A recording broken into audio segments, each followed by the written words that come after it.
À 72 ans, Marie-Christine Cavecchi est la première femme à prendre les commandes du Val d'Oise. J'ai du caractère, vous savez, dans ce milieu, il en faut.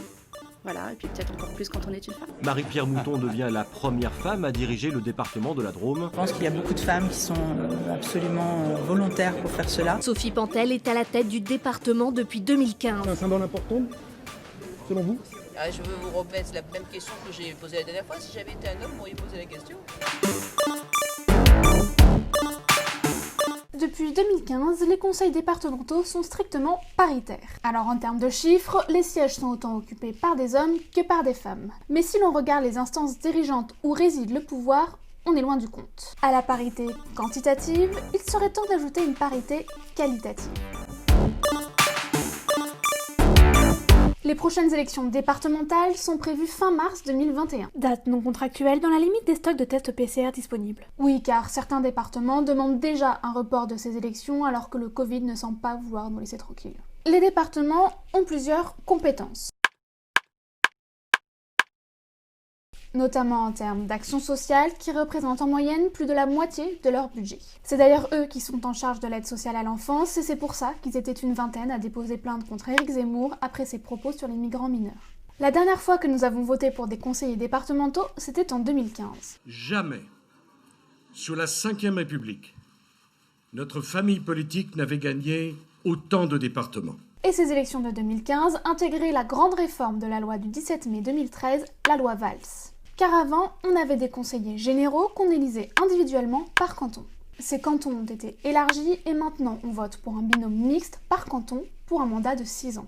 Élire des binômes mixtes, c'était une façon de faire rentrer les femmes au sein de cette instance territoriale. Vous me voyez venir, on sait bien que toutes les places ne se valent pas. Alors si les femmes ont désormais la moitié des sièges, ont-elles pour autant le droit de s'asseoir à la table d'honneur ? Il est déjà heureux de boulotter nos restes. Tiens, mon fidèle. Ah, grand merci, Seigneur Hubert. Alors à quelques mois des prochaines élections, j'ai décidé tout simplement de compter.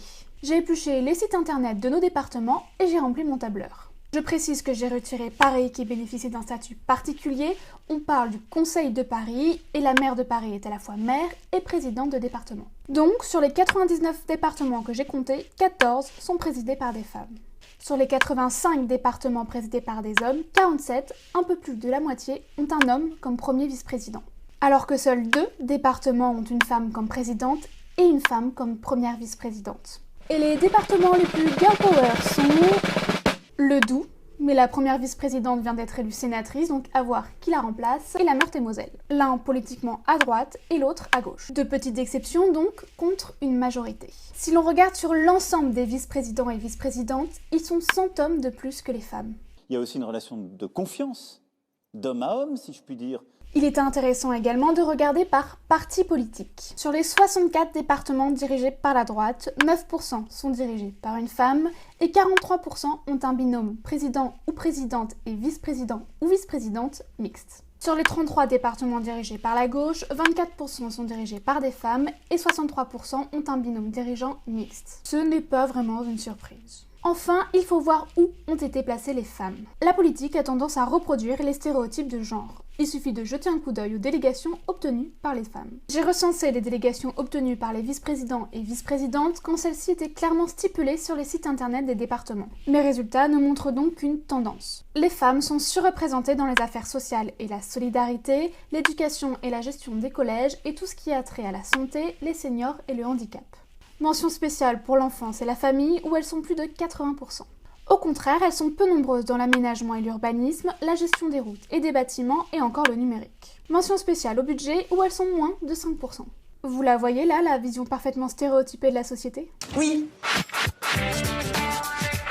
Pour conclure, je vais remettre le prix du département le plus sexiste à l'Orne, dont la plaquette présentant le département a pour titre Un lieu, une histoire, des hommes. On attend donc les prochaines élections pour voir si la parité sera plus qualitative.